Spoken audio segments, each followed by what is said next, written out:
You are watching the Waterman Podcast. Welcome to a brand new episode of the Waterman Podcast. Today, I'm very proud of the fact that I have this great clone. I hope he doesn't Here mind we me go. Yeah. Well, guys, I'm not gonna say it. I'm not gonna say Yeah, it. go ahead. He said, "Yeah, I look like Paul Mooney." Yeah, he looks like Paul Mooney, guys. I get He that. gets that all the time. But Paul you know, Mooney, I love the brother is great. The brother is great. Talented all over. How are you doing today, Oh, my great, brother? man, great. Every day is a beautiful day, man. Every day. Very good attitude. Yeah. So let's start from the beginning. I mean, where are you from originally, Oliver? Well, I was born and raised in Harlem, New York. You know, I'm like a third generation Harlemite. My mother was born there in Harlem Hospital. My grandmother was there. My great grandmother was there from the 20s and 30s. So yeah, we have a long history of Harlem. You know, being in Harlem. I worked at the Apollo for several years as security.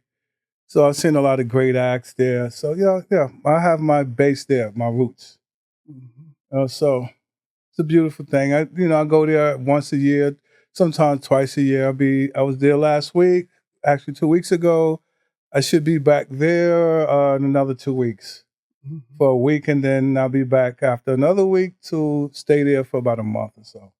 So, I love New York, and I will always have my heart there. It's a great place. Wonderful Very great place. Mm-hmm.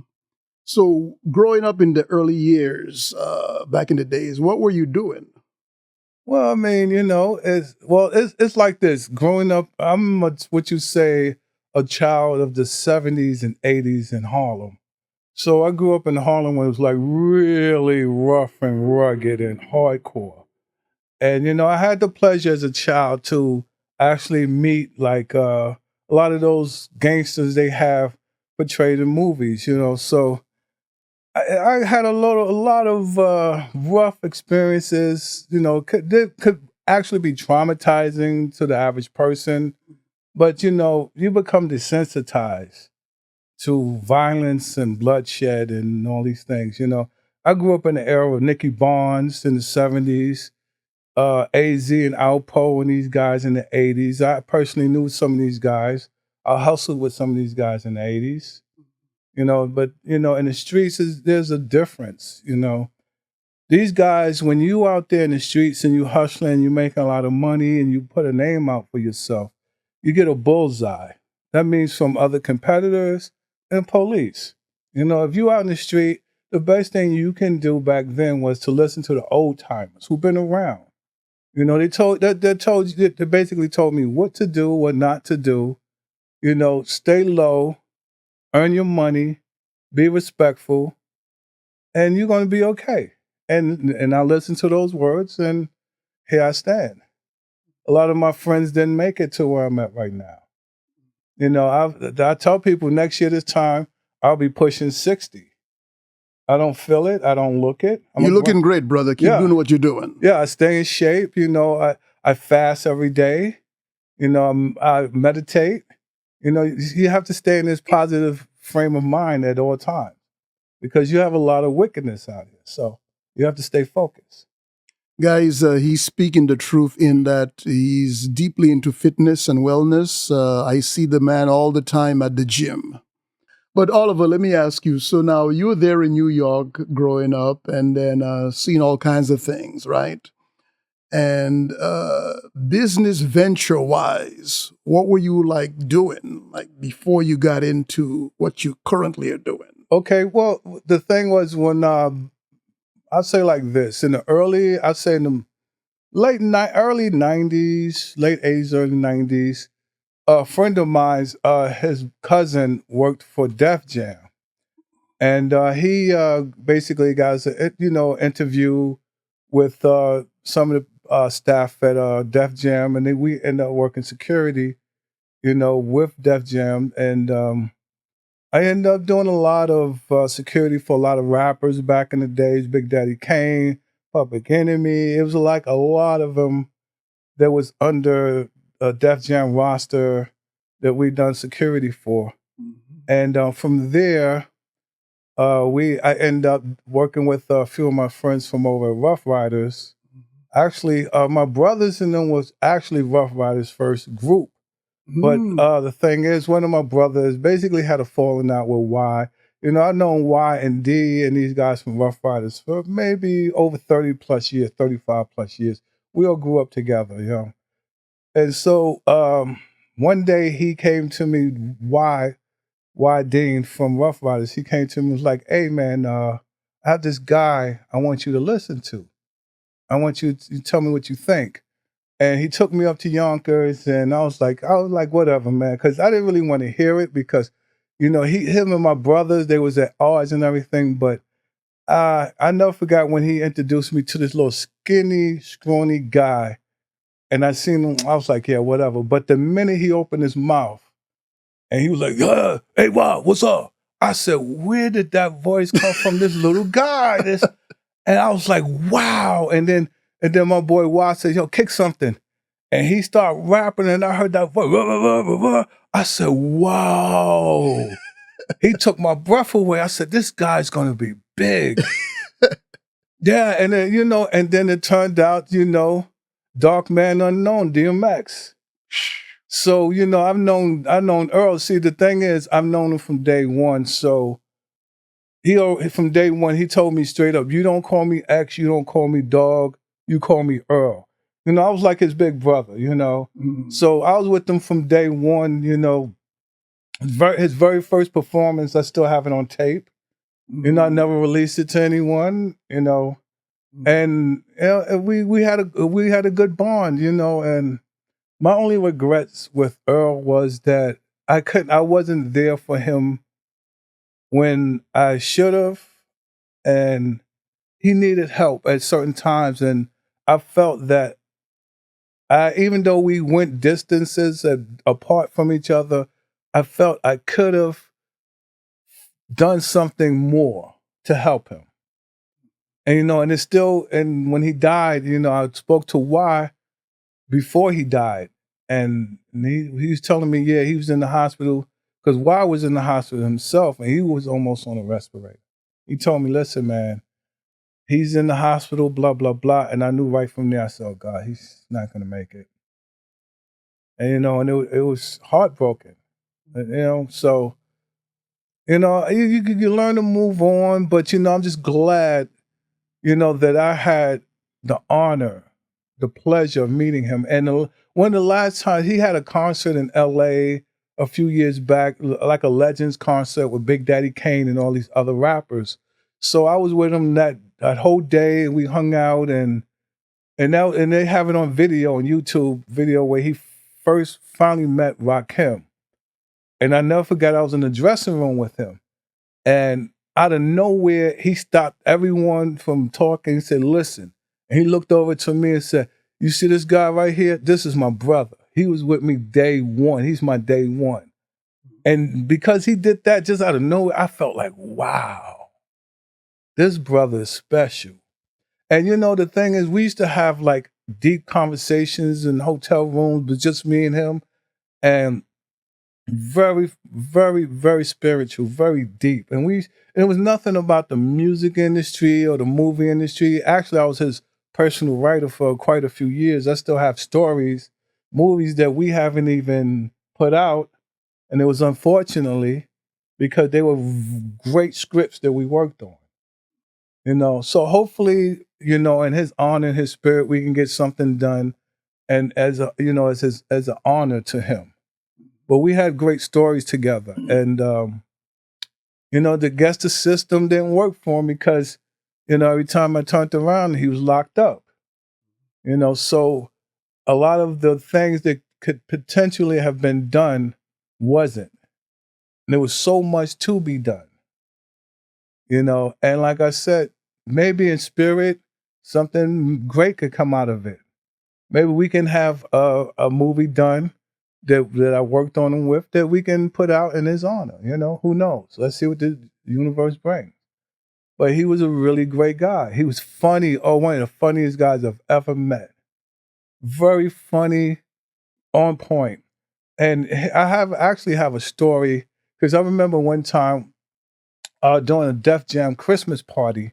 Me and Y, we was there, and I was supposed to work that day, but I didn't work. And one of my boys ended up doing security. We did security together, but he worked and I didn't. But we was shopping DMX tape around, and I never forgot. We had Tommy Hilfiger was there.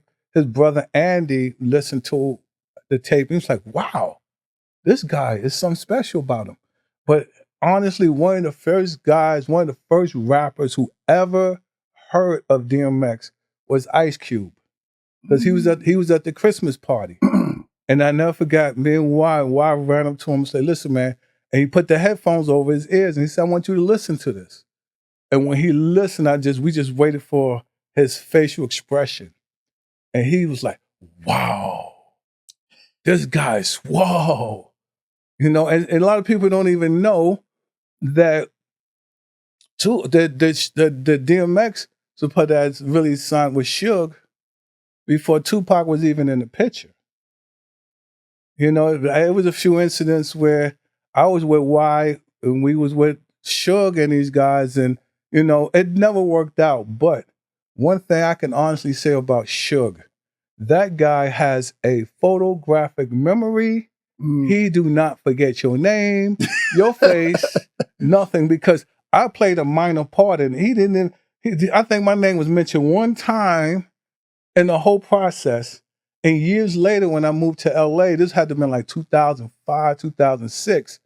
I seen him on Sunset. I was just walking by, and he was at a cigar spot outside smoking a cigar. And he said, "Jay," because that's my new middle name. That's what they call me, Jay. So I turned around. I said, "Oh shit, hey Shug, what's up?" He said, "Yo, where's Y? Y out here with you?"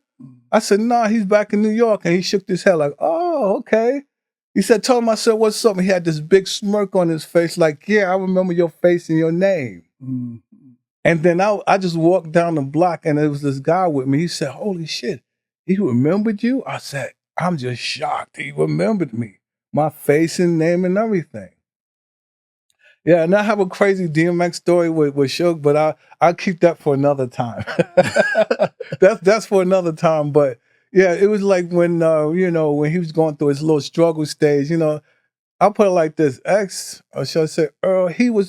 Out of all of these guys who call themselves hardcore and this and that, he was the real deal. Anyone who knew Earl, he was the real deal. Yeah, like one time he came to my place and he needed some money to get home or whatever. So back then I lived right in Harlem. I think it was 147th Street in Amsterdam and Broadway. Well, anyway, he came to my place, rung my bell, and I'm like, "Who the hell is this?" "Yo," I said, okay, let me go downstairs. So, he needed some money. I said, "Okay, I got you, man, I got you." And so I'm walking to the bank to get some money out of the teller machine.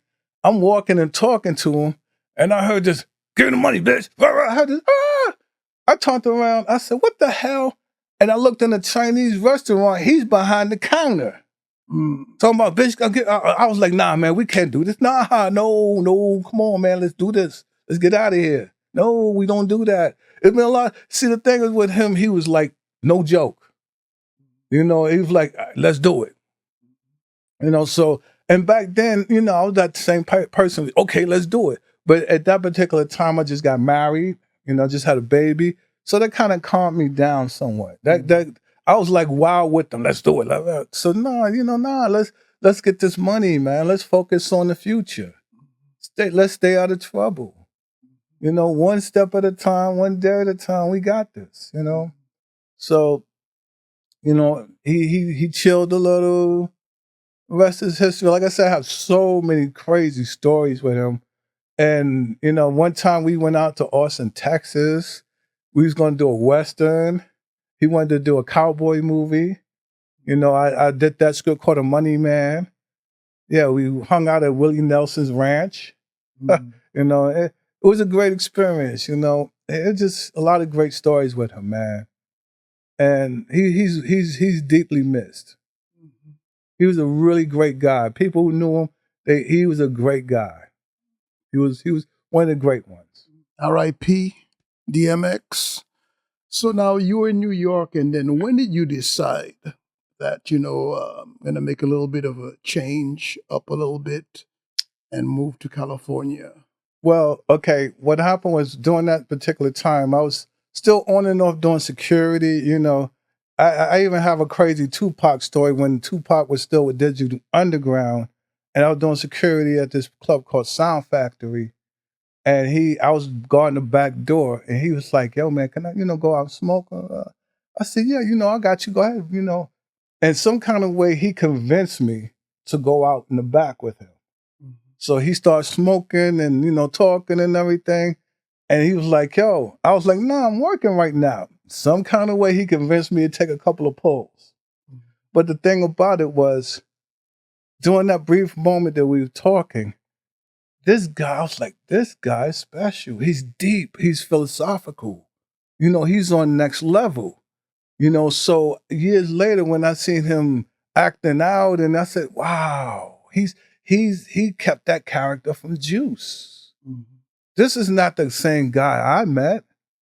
He's a method actor, and he's staying with this character to the bitter end. Wow. You know, I even met Biggie one time. So, but the thing was, I had a mentor. Okay, his name is Abel Ferrer. He did a bunch of movies back in the 70s and 80s, like Miss 45, Bad Lieutenant, King of New York with Christopher Walken. He did a whole bunch of movies. And he ended up becoming my mentor. And Abel, oh God, that's another story within itself. He was like seriously crazy, but so many A-list actors, they worship this guy. He was like the man. So I had the honor of hanging out with so many actors, A-list actors back in the days with him. We all partied, had a great time, and he just one night he said to me, "Hey man, you need to go where the money's at."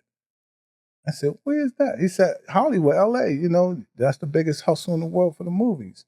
I said, "Okay, that sounds great." He said, "But I'm gonna write you a letter of intent.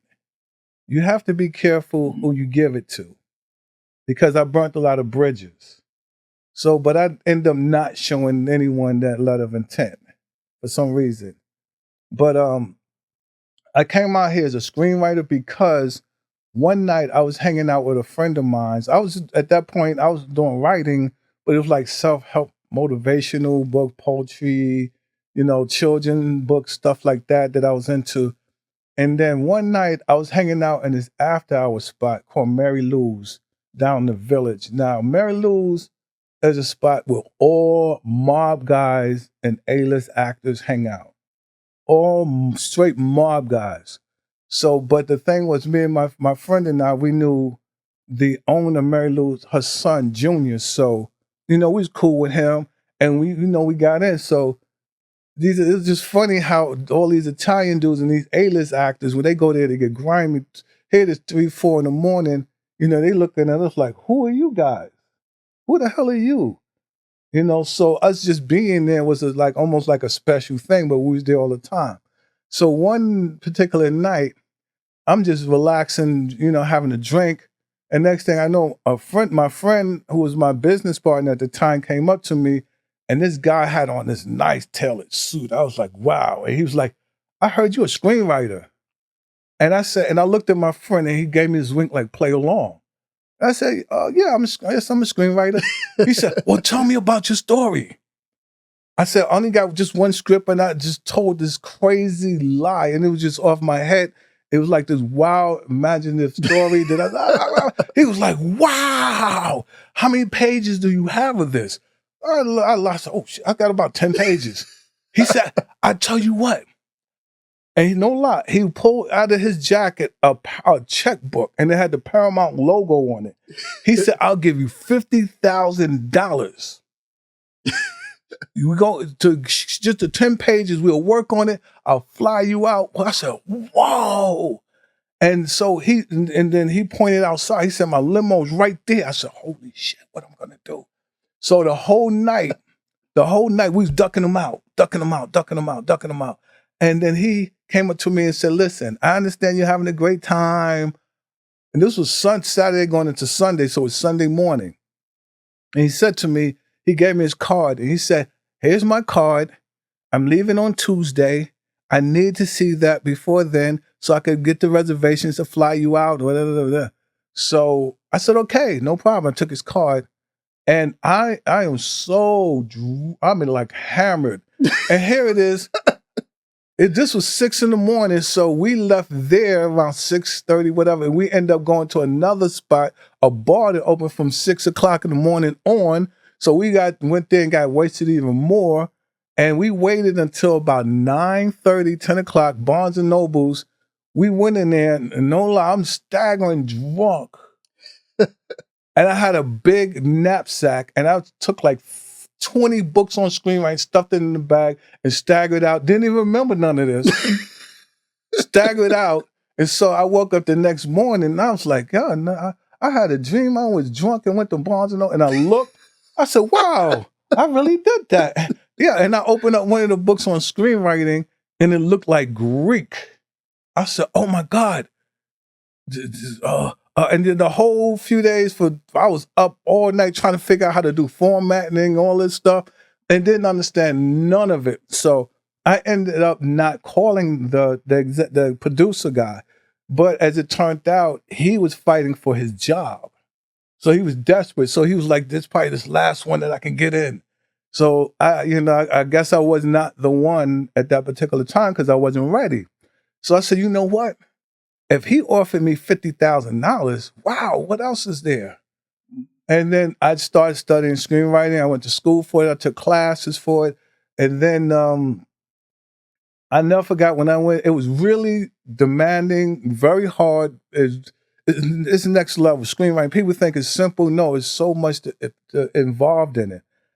And I never forgot when I went to advanced screenwriting, one of the guys who was a doctor, he was like, I'm a neurosurgeon, and this is more difficult than what I do. I said, no way, get out of here. No way. But I look back at it now, yeah, you have to have a certain gift to tell a really great story from beginning, middle, and end. Some people could tell a great story in the beginning, and then they lose it towards the middle, and they just totally lost in the end. So you have to understand the dynamics of storytelling. You have to capture imagination, and once you capture, you have to keep it. And the thing is now, especially nowadays, we everything is short term, short gratification. People want things here and now. That's why now, first thing I learned when you go to executive when you go into their office, when they examine your script, they weigh it. They can actually tell you how many pages, basically, just by touching it. And then they're going to go through the first 10 pages. Sometimes you're lucky if it's 15, 20, determine if they're going to deal with it or not. The first few pages tell everything. That's why it's so crazy that if you watch a movie, you see, wait a minute, the first 15, 20 minutes was great. Then what happened? Because a lot of writers, they could tell a great story in the beginning, but they lose it in the middle and the end. So it's you have to understand character development, story, how to develop a story. It's a lot that goes into it. So I say, okay, you know what? I know people out here. I hung out with Wesley Snipes, who's my second cousin. I've hung out with Forrest Whitaker. I hung out with a whole bunch of A-list actors and different people.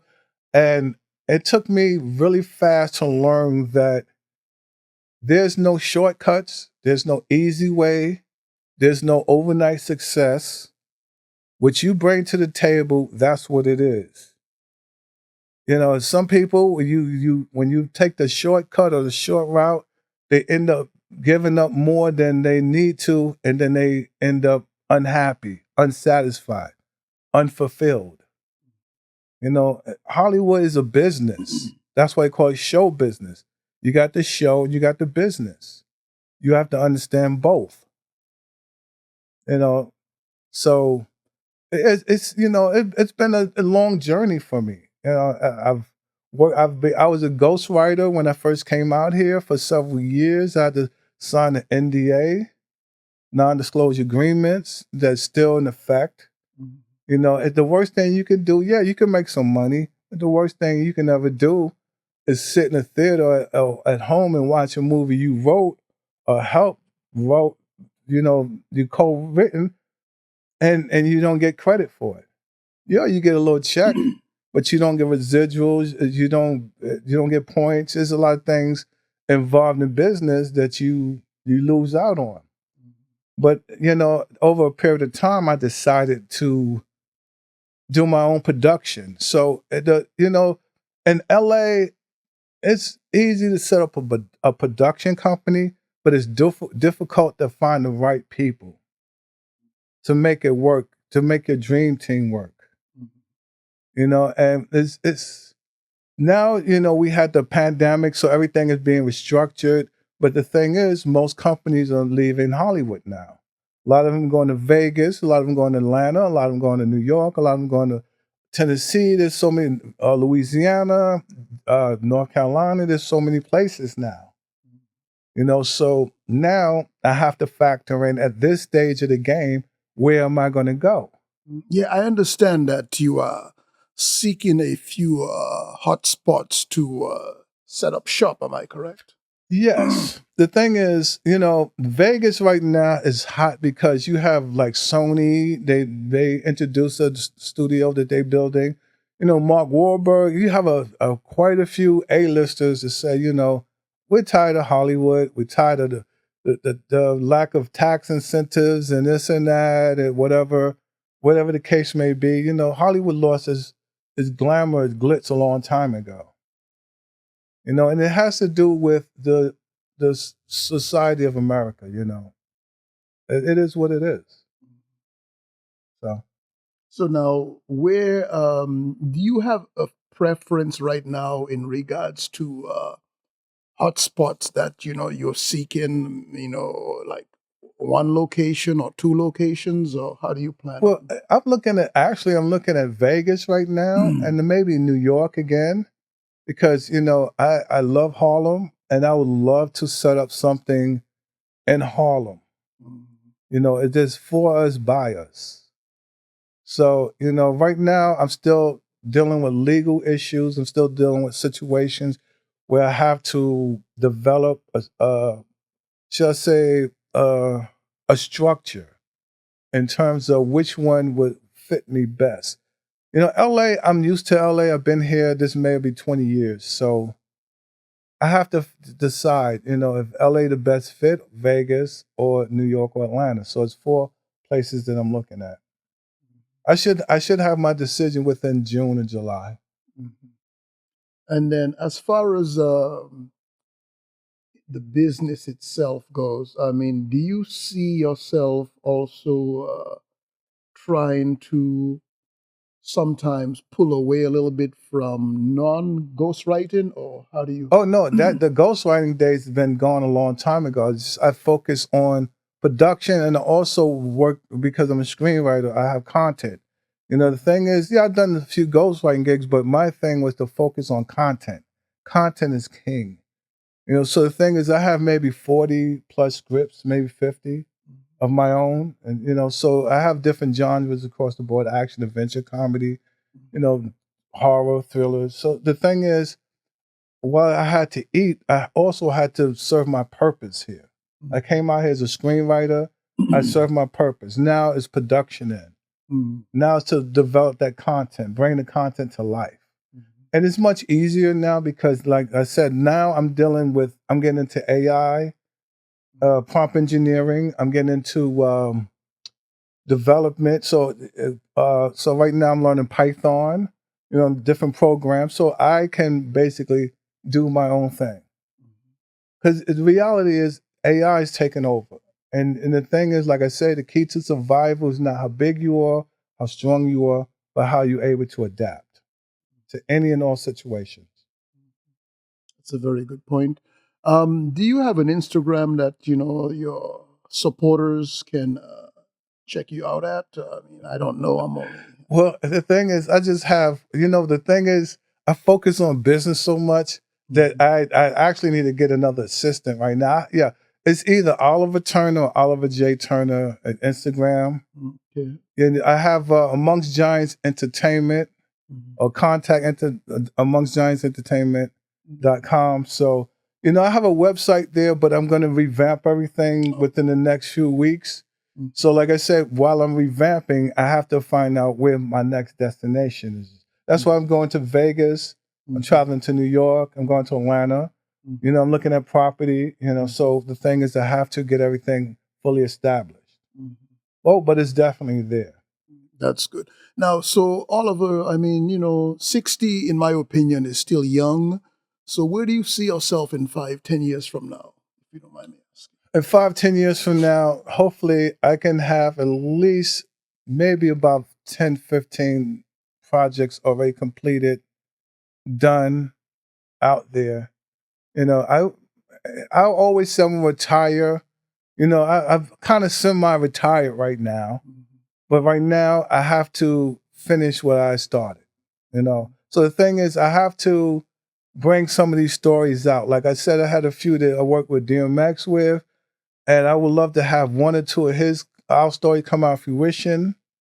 There's a lot of things that I have to do. So 70, 75, who knows, God willing, Mhm. I could be able to retire, Mhm. but at the same time, do what I want to do when I want to.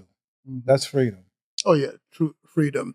Also, I got to give you props on the fact that you were doing basically your own thing, entrepreneurship way back in the days. You started very early, just grabbing the bull by the horn, doing Well, your own thing pretty much very early. You started to well, take those steps. well, I'm a natural born hustler. I had my first candy store in school when I was in the 5th grade.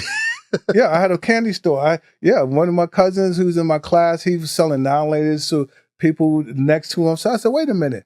I was in the back of the class, so I ended up buying cases of candy, sodas, and I was selling to different people in my class, and they would knock on the door in the back, and I would slide them candy and everything. And my teacher caught me, and I was like, okay, you could do two things. Turn me into the principal, or you could take a cut of this money, and this will be your coffee money, or whatever you don't need, spend money for coffee in the morning. He thought about it, yeah, and I gave him his cut every week. Mhm.